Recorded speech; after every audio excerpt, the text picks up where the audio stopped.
I can actually show you all the manga that I read last month. So we got the top of the pile and then all of these. Yes, this is not a haul. This is all the manga that I read in April. There's a lot, so let's get started. It's just so much. The fact that you can see the top of the stack is just cracking me up. Wow, I did not expect to have read that much. I knew I was reading a lot, but just seeing the pile is impressive. It's impressing me. Oh my god. And this was not it. I wasn't even doing a challenge. I just could not stop reading certain series. So, hi. Welcome to Manga Monday. My name is Laura. You probably, if you're here, you probably know me because of TikTok. I recommend a lot of manga there. But you know what? I read them as well. I feel so happy. So if you're brand new, make sure to subscribe to keep up with my videos. Give this video a like and leave a comment down below. Bowi's joining me. He's sleeping right now. So yes, let's get started with this ginormous pile of manga.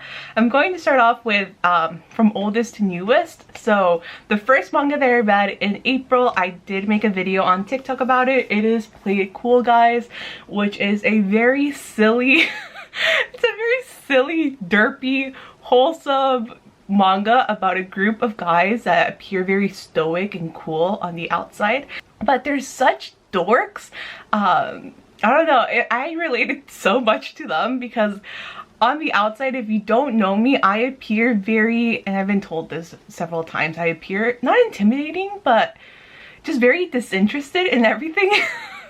So once people get to know me a little bit better, they're kind of surprised how silly and approachable I am. So it's kind of like the same thing with this.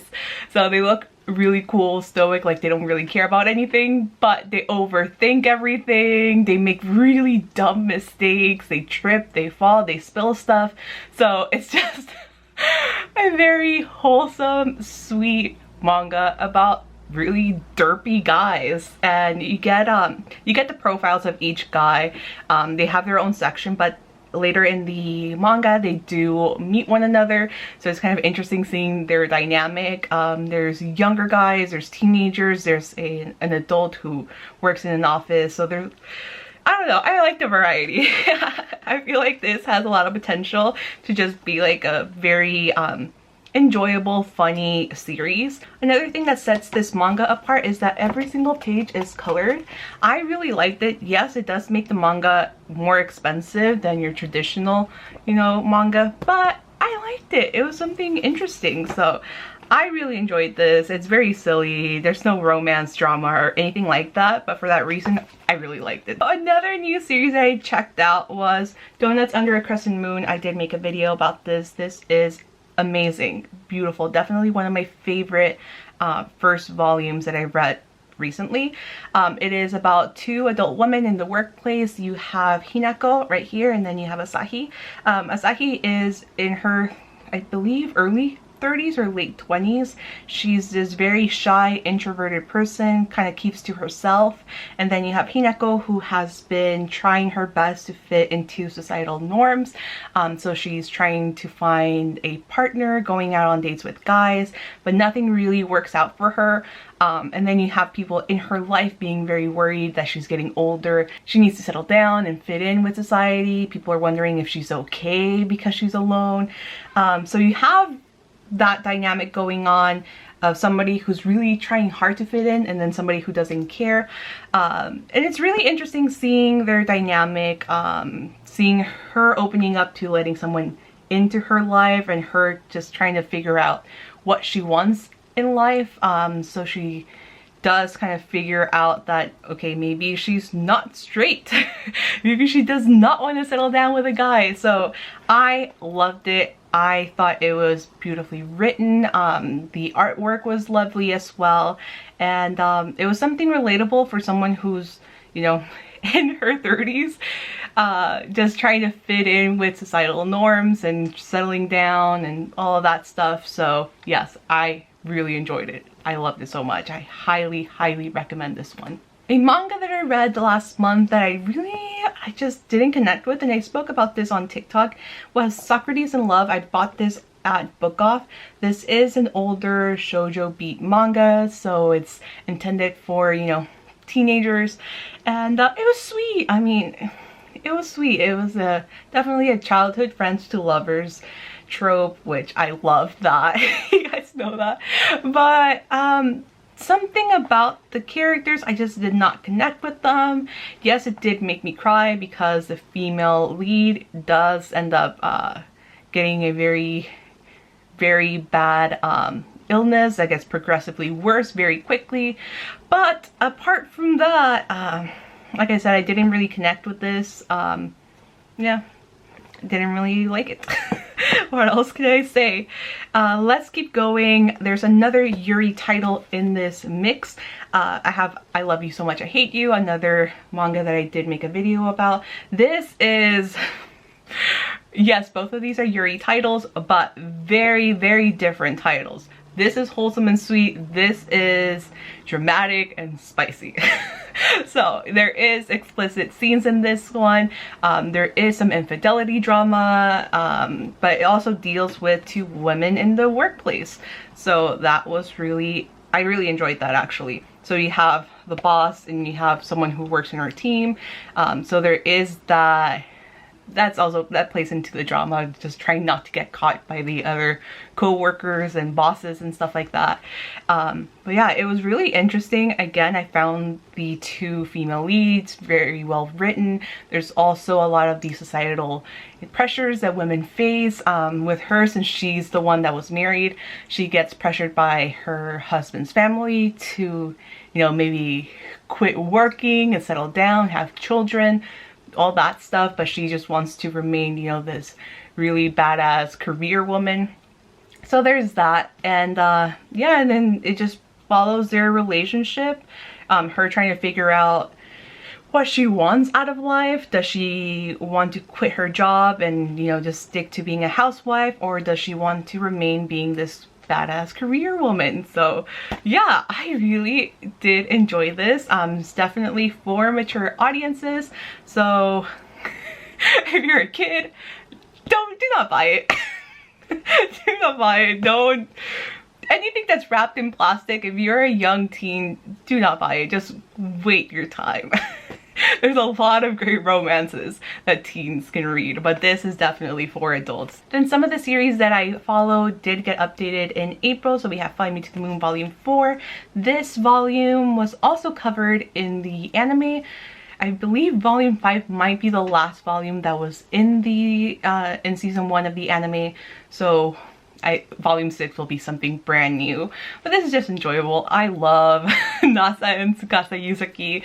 I find them so cute. If I do talk about Volume 4, I'm going to be spoiling the rest, but I have spoken about Fly Me to the Moon before on TikTok as well as here, so if you want to hear more about it, you can check out some of my older videos. And then we also have Perfect World Volume 5.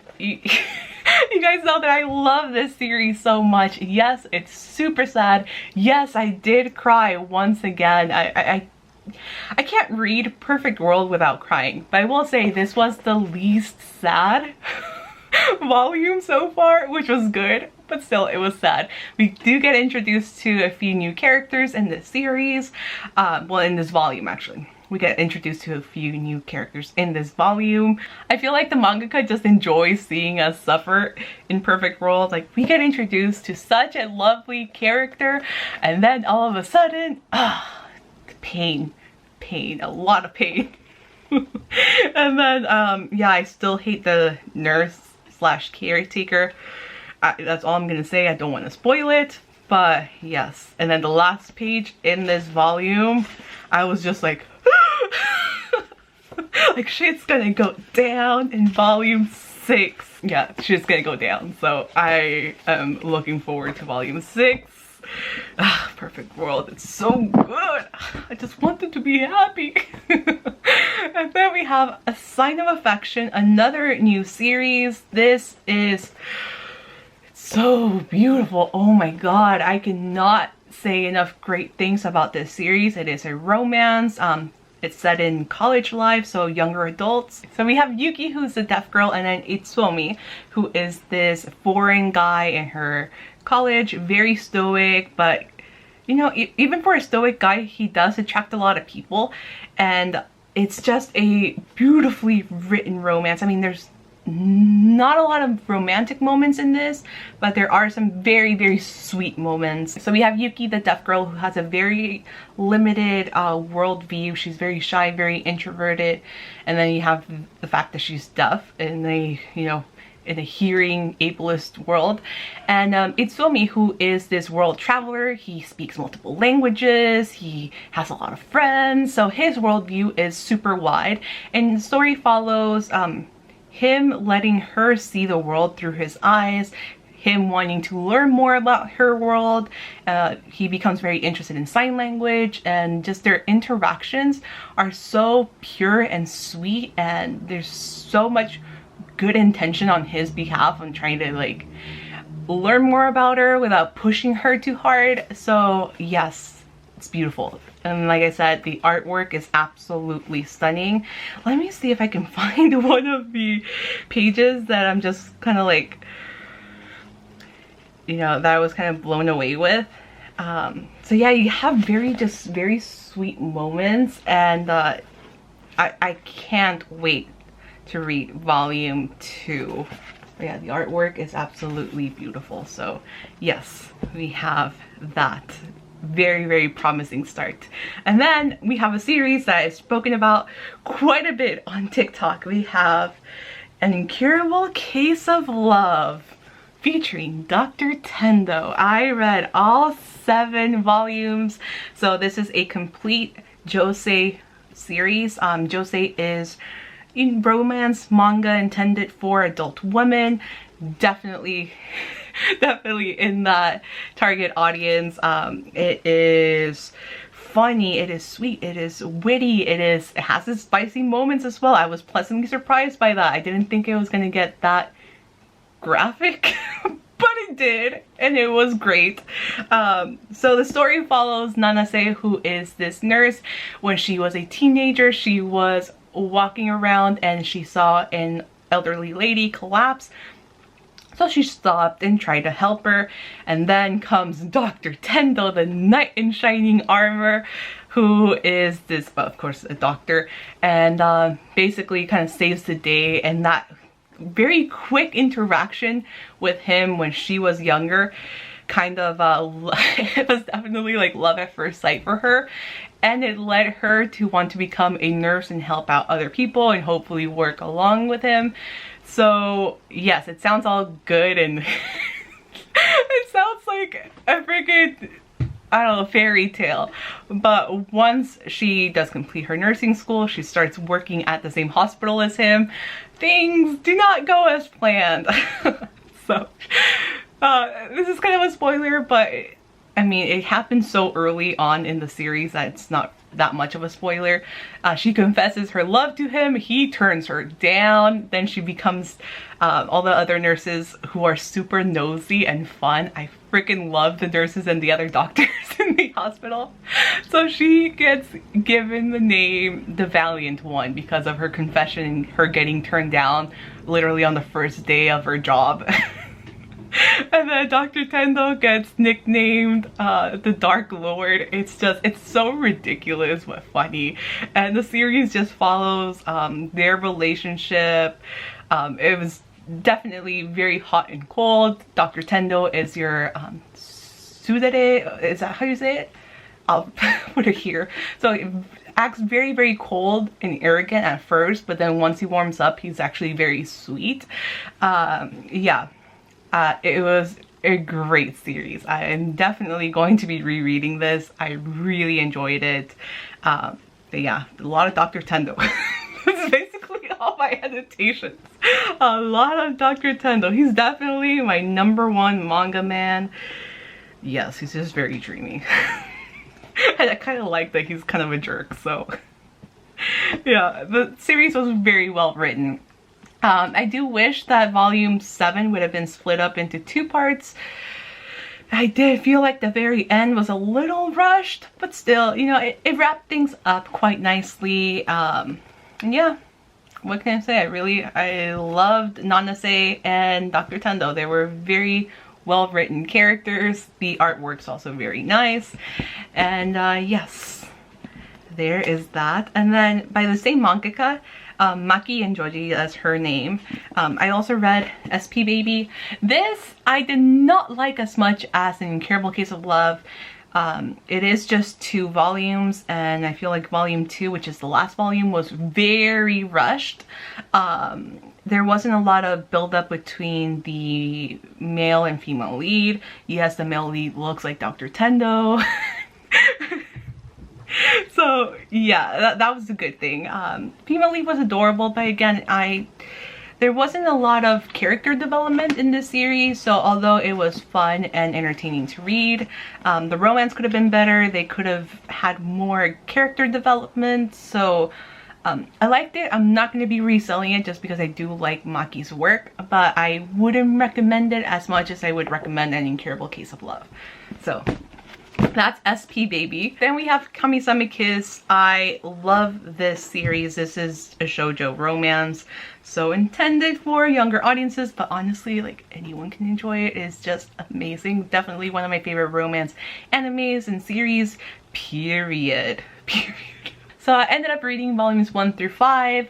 This is definitely part of what if you saw the anime, it's covered in season 1. There's a lot more and some key differences in the manga that the anime just kind of completely either glossed over or completely erased, but it's basically the same thing. So really enjoyed it. I am not going to spoil it because there is the anime out, so if you want to hear more about it, check out the anime. If you don't know Kamisame Kiss, it is about a young high school girl who is who kind of lived a very tough life. She lost her home, and on her way to just try to figure things out, she bumps into Mikage, who is the land god of the Mikage shrine. He has been missing from his shrine for 20 years.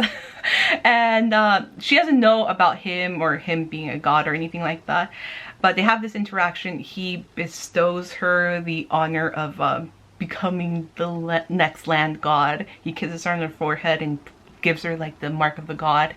And then yeah, she just thinks, hey, I'm homeless, I'm gonna have my own home now.